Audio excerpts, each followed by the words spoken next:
Hi, everyone. Welcome to my self-care workshop. So for those who don't know me, my name is Stephanie Bedard. I'm a social worker at the Trenton Military Family Resource Center.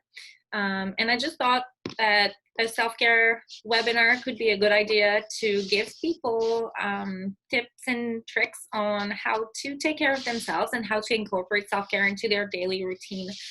Because especially during a pandemic, it is hard to take care of ourselves. We're kind of in survival mode, if I can say, because it's very uncertain times and unknown.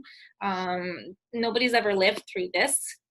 So there's no better time, I think, than right now to start taking care of ourselves and to make sure that, pleasant activities are part of our daily routine. So I will get started. And if you have any questions, please feel free to send me an email. You can just take note of those questions and then send me an email that I'll be sharing with you at the end of the presentation. So just a quick note on the topics that we're going to discuss today. We're just going to go and take a look at what is self-care exactly. We hear a lot about that kind of everywhere. It's a word that's being thrown around, but really what defines self-care? And then I divided the definition of self-care into categories. There are 4 of them. So we're going to take a look at that. Then the importance of boundaries. That's a huge piece when it comes to self-care. Excuse me. Then making self-care your priority. So that's going to be more giving tips and tricks on how to really schedule it in and commit to self-care time. And then we're going to create a self-care menu. And I'm going to talk about self-care for parents because that's something that can be really challenging as parents when you're, busy with little ones. It's kind of a non-stop 24/7 job. So we're going to review a little bit of some strategies to help parents also take care of themselves. And then I'm going to give you a little homework at the end that you're going to be able to do on your own time. Okay, so what is self-care and why does it matter? So basically, self-care is the act of deliberately engaging in activities that make us feel good physically, mentally, and emotionally. So basically, self-care is just as simple as it sounds. So it means taking care of ourselves. But really, it is more difficult than that. Even myself as a social worker, I struggle with self-care. So I definitely understand that it is not an easy task to incorporate that into your daily routine.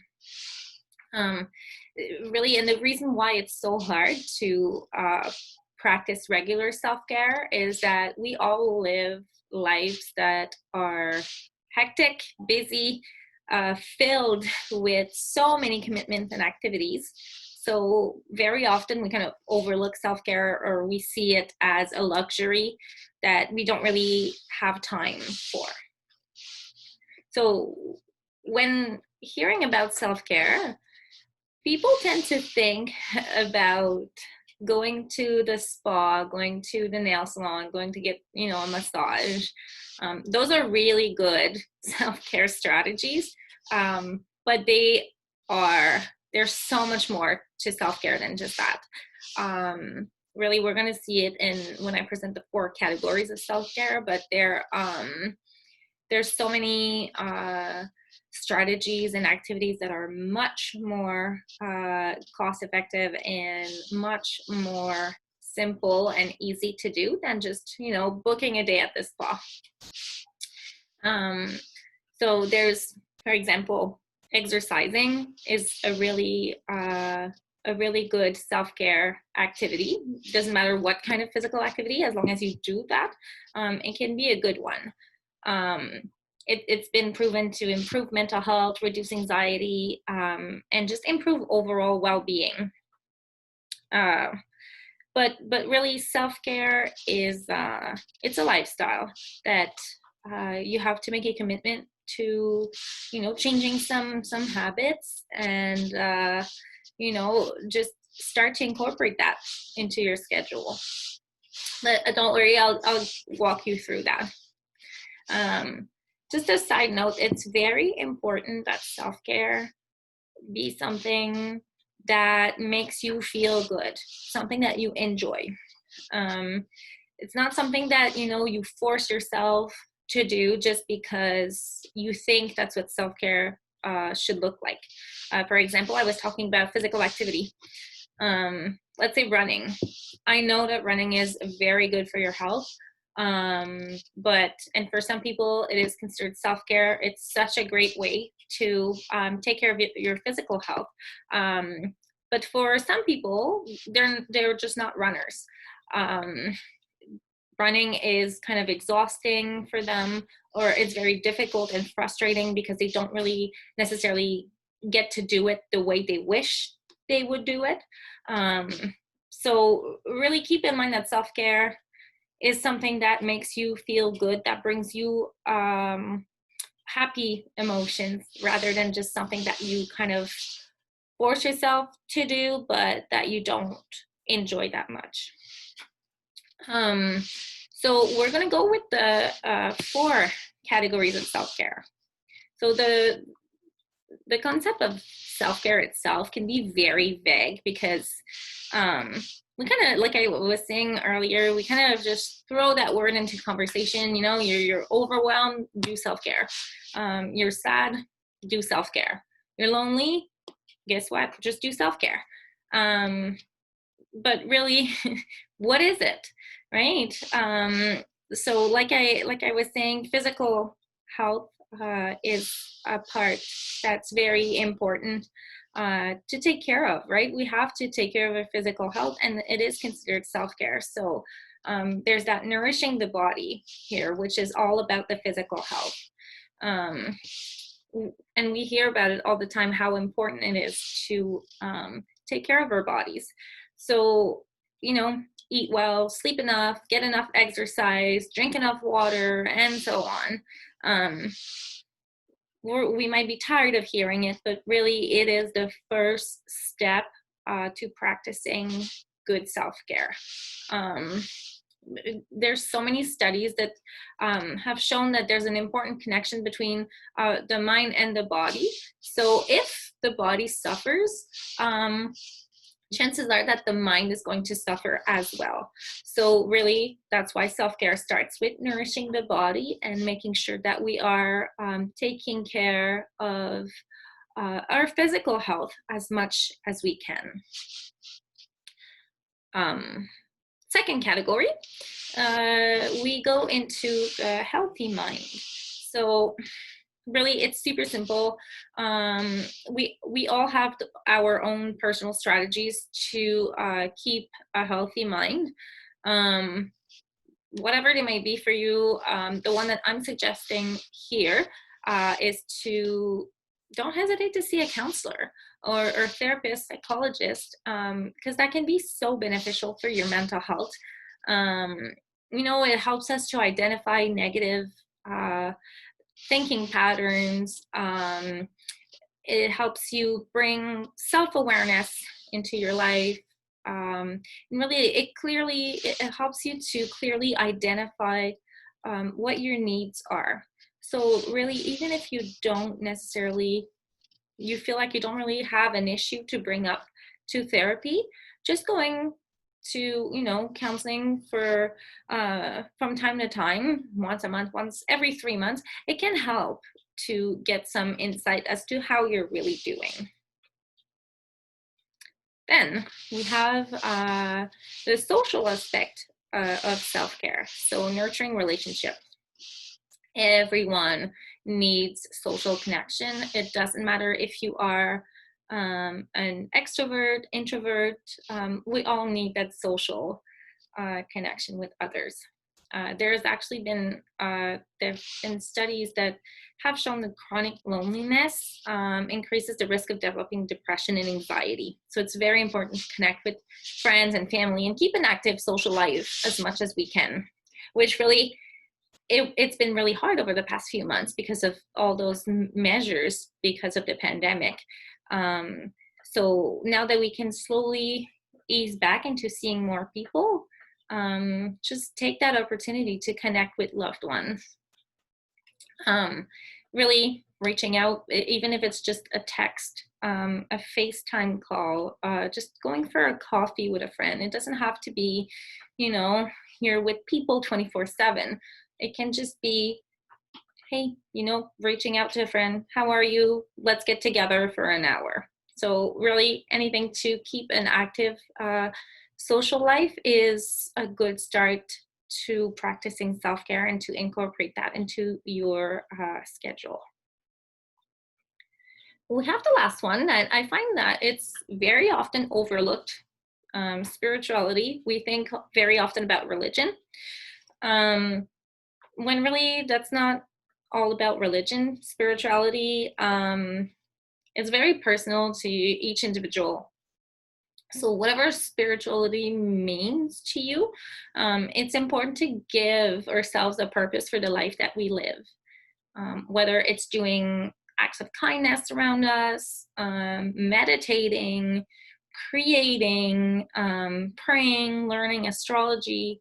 Really, there's so many ways to nourish your spirit, and don't hesitate to just Google and look online, and you'll get so many strategies on how to be spiritual, whether it is religion or not.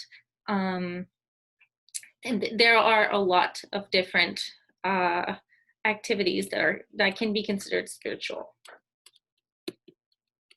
All right. Boundaries. They are so important when it comes to self-care.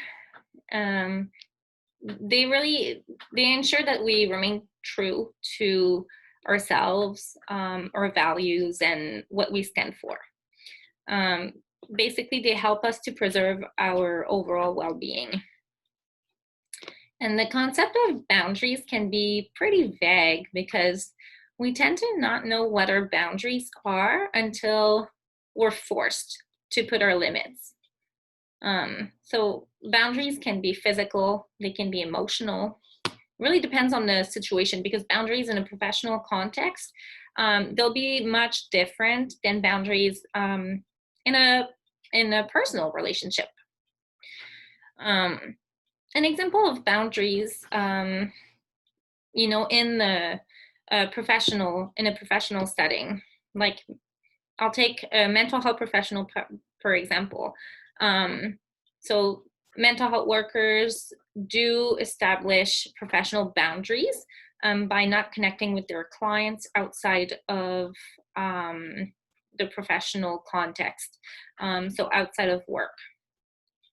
So basically, it's to protect their mental health and not to always feel like they need to be there for the clients because they need their time off as well. But it's just one type of boundaries. It's the same thing for teachers that don't necessarily get involved in their students' lives outside of work, right? It remains in the classroom. And,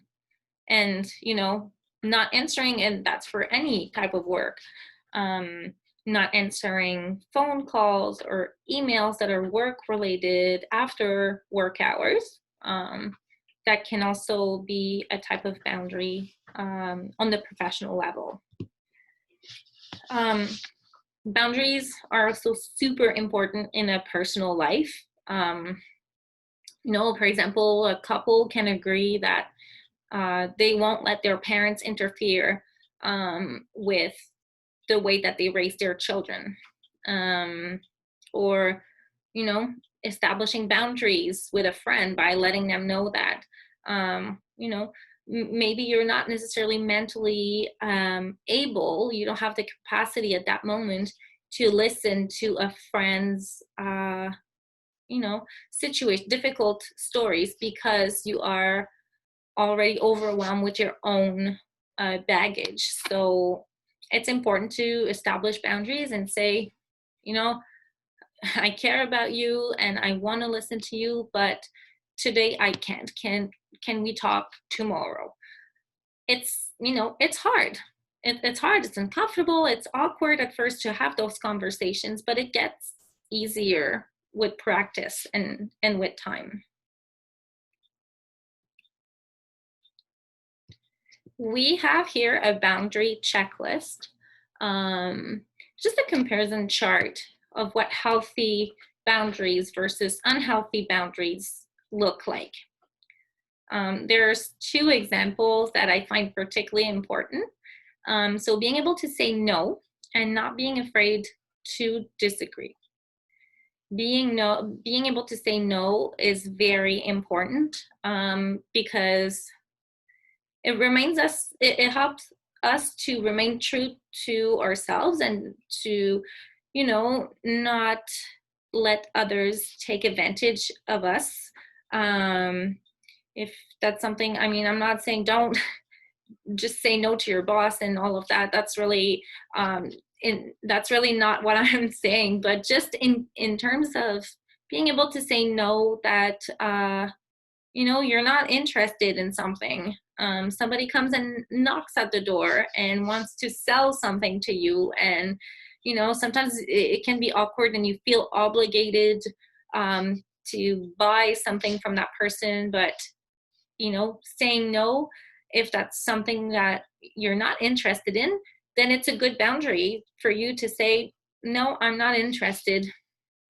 And really, when you hesitate and you know, you want to say no, but part of you is awkward, feels awkward around that, just think, you know, what's the worst that can happen if I say no? Most of the time, nothing really. There's the other person, people are very understanding normally, and you know, saying no is just a good thing to learn to be able to do. And it's important too that while, you know, saying no is important, saying it in a respectful way as well is always very important.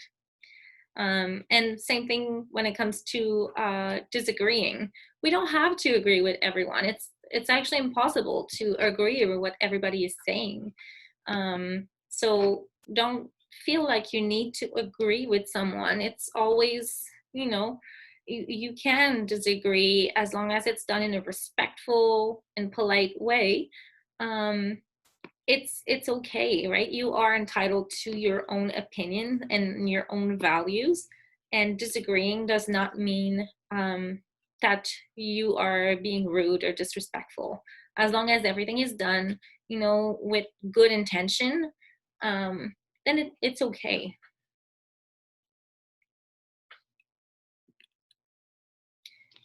So the next one, making self-care your priority.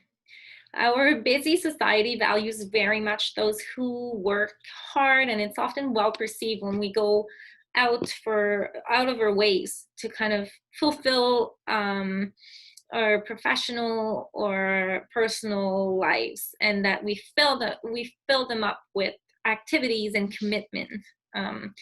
Even like our society tends to judge those who take time to do things for themselves. That's why self-care is often seen as being a luxury, when really it is not a luxury, it is a necessity. How often do you hear comments like, oh, it must be nice to relax during the weekend. I don't get to do that because, you know, I work, or I have to go to this place. I don't have the luxury to sit back and relax and just read a book. I don't know about you, but I find that it's those are comments that are very frequent and that we tend to hear quite often. However, it's so important to understand that self-care, like I said, it is not a luxury. It's not selfish, even though there is a lot of guilt that comes with self-care sometimes for some people. really taking the time for yourself and to relax is a necessity. It's not something that's a luxury at all. So think about it though. We all want to feel productive. We all like to accomplish many things. And we all have daily obligations to fulfill. It doesn't matter what they are. But all of those obligations are so hard to fulfill if we're running on an empty tank. So we end up not being fully present at work, not being fully present as a partner, not fully present as, a parent. So really think about self-care as a necessary thing to maintain your ability to be productive. I find that a big challenge that's associated with taking time to ourselves is our tendency to push it aside when other things get in the way. A good way to avoid this is to schedule it in your planner, in your weekly schedule. If you keep a planner or a calendar, just select a few time slots throughout the week where you won't make any plans, you won't commit to anything, aside for committing to taking time for yourself. For example, you can decide that on Tuesday and Thursday afternoons, you won't book anything at all, no appointments, nothing. The only thing that's on your calendar is to do an activity that you enjoy doing. And that you find relaxing. I find that it's a lot easier to commit to a self-care moment if it's on the schedule, if it's planned ahead of time, because we know that we don't have anything else that's in the way. We don't have anything else that was already scheduled that day. At that specific moment. So really, it's easier to commit because while taking the moment for yourself, you're not thinking about, okay, maybe, I had this, that to do, because you already scheduled it into your week. Plus, it gives you something to look forward to during the week.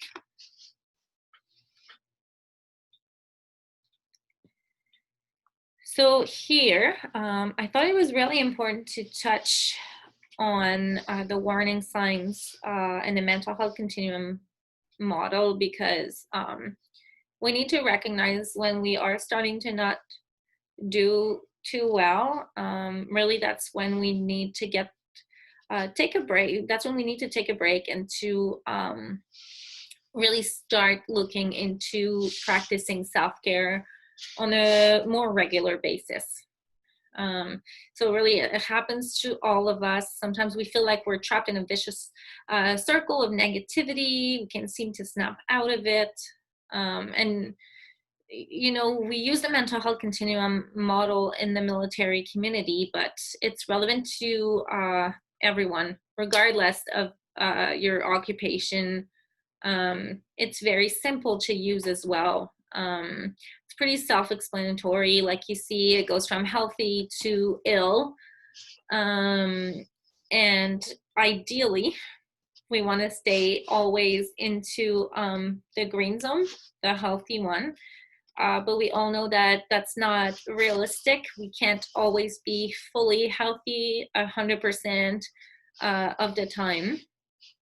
So that's why it's important to take a moment to reflect on how we're doing, really.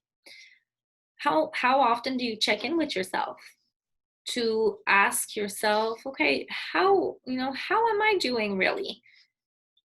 Because we're so busy. We live a life that's, in the Western society, that's just so busy all the time. So it's important to take a moment to check in with yourself and ask yourself, how am I doing? And maybe use that mental health continuum model here to assess kind of where you're at. Ideally, like I said, you want to stay in the healthy zone. But once you fall into the reacting zone here, then, you can take action to start engaging in in more self-care activities to kind of bounce back into the healthy zone. Then, if you want the mental health continuum model, also just send me an email and I'll be able to send it to you, but it's also very easy to access it on just Google image. Now, the self-care menu. I've said it in the beginning, but self-care is meant for everyone. Doesn't matter what your life looks like. As long as you engage in activities that you find relaxing and enjoyable, activities that are good for your physical, mental, emotional health, you can count those activities as part of your self-care routine. Self-care doesn't need to be complicated at all. It can just be, completing a puzzle. You have a cup of tea or a coffee and you complete a puzzle while listening to music. You go for a bike ride with your child. Go for a family walk. Really just try to take a few minutes to write down concrete activities that you enjoy doing. And that you can engage in when you need to put some self-care in. You'd be surprised how long your list can get. And also remember that there is no right or wrong way to do self-care. Like I said, it's very personal to what you enjoy doing. So what is self-care for somebody might not be self-care for somebody else. We are now at self-care ideas for parents. I've been working with parents and families for the past 5 years. And one thing that I noticed throughout the years is that self-care can be really challenging for parents sometimes. So like I said earlier, I thought it would just be so important to touch up on this during this webinar so that parents can get some ideas as to what they can do for themselves in order to incorporate self-care into their routine. First, I want to touch on guilt that some parents sometimes feel when taking time for themselves, especially when you have little ones running around that demand constant attention. You might be thinking, self-care is not my priority right now. But I reassure you, there are many ways that you can practice self-care with your child, with your children. There's a whole list here. But really, you just remember that you are a parent, but you are also a human being, and you also need to recharge your batteries, no matter how busy, life gets. So in order to get some ideas, I asked around to real parents of real children what their self-care activities or just self-care strategies in general look like. I got so many people reaching out to me, telling me all about their self-care strategies. And I thought that I just put up a few here, but there's so many good ones that really you might not even think of doing, but they can just be so simple. But really it's all about doing something that you enjoy again. So we have it here, incorporating your child into your workout can help sometimes. Many parents told me that their main self-care strategy and their go-to activity is to work out. So if they can work out alone, that's fantastic. If not, they try to include their children in their workout. Some parents told me they use their babies as weights when they do squats. Others told me that, they go for runs. They just put their baby or toddler in the stroller and then just go for a run. Even if it's nap time, the child sleeps and naps in the stroller, and then you can just go for your run. So that's a strategy that came back pretty often when I talk to parents. Reaching out to others, other parents, and maintaining an active social life again was also a big self-care strategy that came back pretty often. I also had many parents telling me how important it was for them to keep a tidy house.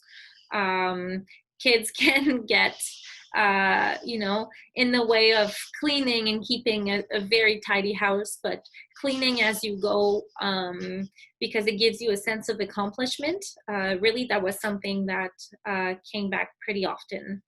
And remember that, this is just a few suggestions here, but if you make a self-care menu that's, visible, that you can easily see, it gets easier to kind of pick something quickly when you want to put some self-care in.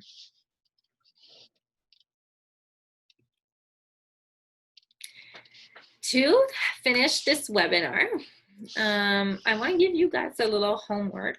Really, you can just take a few minutes to do it on your own time. But if you're not sure where to start with the self-care menu, you can just start with this little homework. It's from the book, The More or Less Definitive Guide to Self-Care by Anna Borg. It's a great book, really good tips on how to practice self-care. That's actually a lot of information that is presented in this webinar was taken from that book. So I'm going to, like I said, on your own time, ask you to make a list of every single aspect of your daily life. Make sure that you list everything from chores, sports, driving, spending time with your children, with pets, sleeping, reading, really like cooking, everything. Then you list that, write it down on a sheet of paper. And then you will go through the list, and beside each activity, you're gonna write a plus sign or a minus sign. So the plus sign is for activities that you feel like they recharge your batteries, that you find enjoyable, that you find energizing. And beside activities that, you find they leave you feeling a little depleted, you put a minus sign beside. And then you'll see kind of how it balances out. And then you'll see, what changes can you make in order to do more of those activities that have a little plus sign beside. Can you change something in your schedule, in your routine, in the way you do chores? So as you go from there with this activity, then you can take those activities with a plus sign and add those into your self-care menu. And really be honest with yourself when it comes to whether the activities make you feel good or make you feel a little depleted. Because in theory, some activities should make you feel good, but it doesn't mean that they are. So just make sure to be honest with yourself. So it marks the end of this webinar. I hope that you learned a little bit more about self-care. I hope that some of the tools that I presented are going to be helpful for you. And again, if you have any questions, don't hesitate to email me. All right, thank you. Bye.